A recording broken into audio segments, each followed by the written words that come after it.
Hi hello everyone.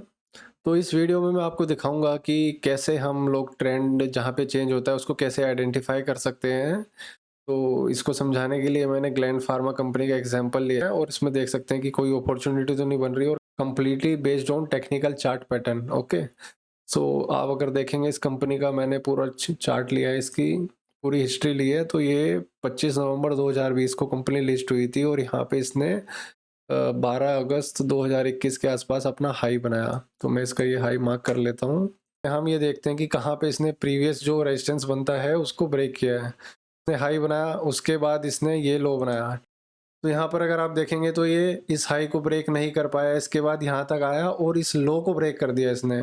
तो इसने एक नया लो बना दिया और अभी जो इसका रेजिस्टेंस हो गया वो चेंज होके ये हो जाएगा।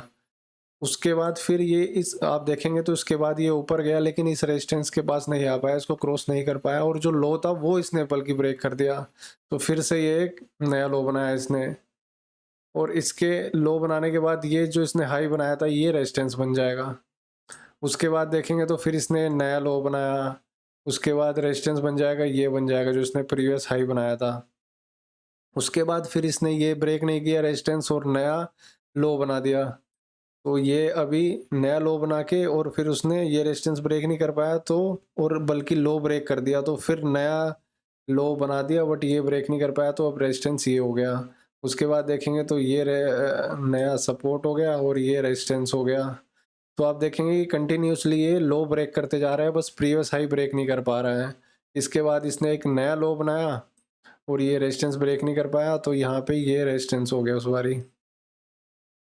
उसके बाद फिर इसने ये लो भी ब्रेक कर दिया यहाँ पे और ये हाई बनाया इतना, तो ये रेजिस्टेंस हो जाएगा अभी और फिर ये लो हो गया।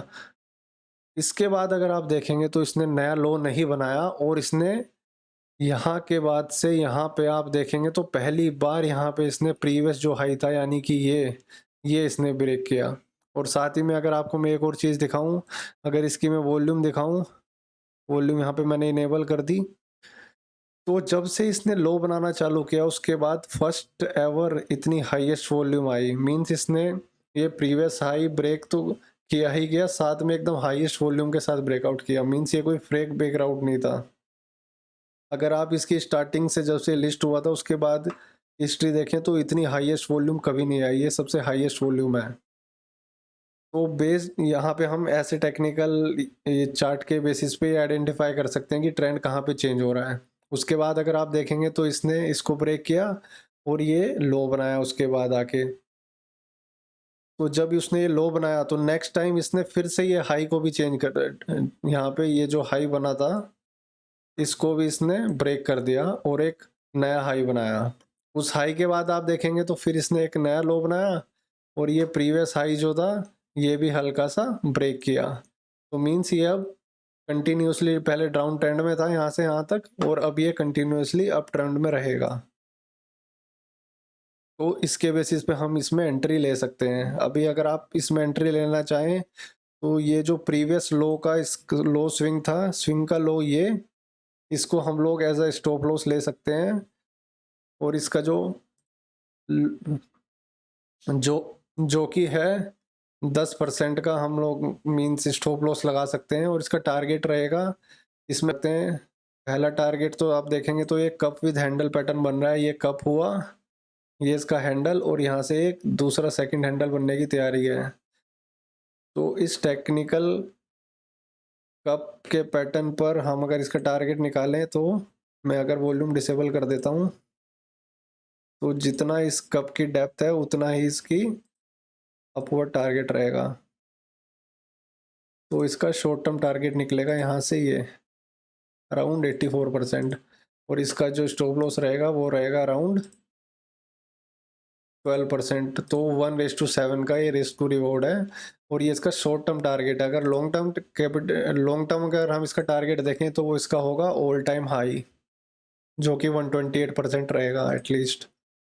तो ऐसे हम लोग ट्रेंड कहाँ पे चेंज हो रहा है उसको आइडेंटिफाई कर सकते हैं।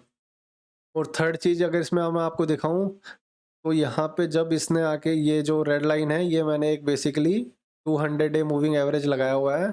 तो अगर आप देखेंगे तो कंटिन्यूसली जैसे ही हाई बना के 200 डे मूविंग एवरेज के नीचे आया प्राइस इसका, तो कंटिन्यूअसली इसके नीचे ही रहा। तो जैसे ही यहाँ पे फर्स्ट ये ब्रेकआउट हुआ, जो कि हमने देखा कि प्रीवियस रेजिस्टेंस को इसने ब्रेक किया और बहुत ही अच्छी वॉल्यूम के साथ ब्रेक किया, और यहाँ पे इसने 200 डे मूविंग एवरेज को भी क्रॉस किया। मीन्स यहाँ पे हमें 3-3 कन्फर्मेशन मिली इसमें एंट्री लेने के लिए। उसके बाद अगर आप देखोगे तो तब से अभी तक स्टॉक ने ज़्यादा कुछ खास मूवमेंट दी नहीं है, 23% ही दिया एक साल में। तो अभी भी ये स्टॉक अपने एक अच्छे बाइंग जोन में है, और हम ये आप देखेंगे तो 200 डे मूविंग एवरेज के सपोर्ट पर ही ट्रेड कर रहा है लगभग। तो अभी भी हम इस स्टॉक में एक अच्छी एंट्री ले सकते हैं। तो इस वीडियो में इतना ही, होपफुली आप लोग समझ गए होंगे। अगर आपको कुछ डाउट है तो अभी भी आप कमेंट सेक्शन में डाल सकते हैं, मैं उसके ऊपर भी एक वीडियो बना दूँगा। Thank you.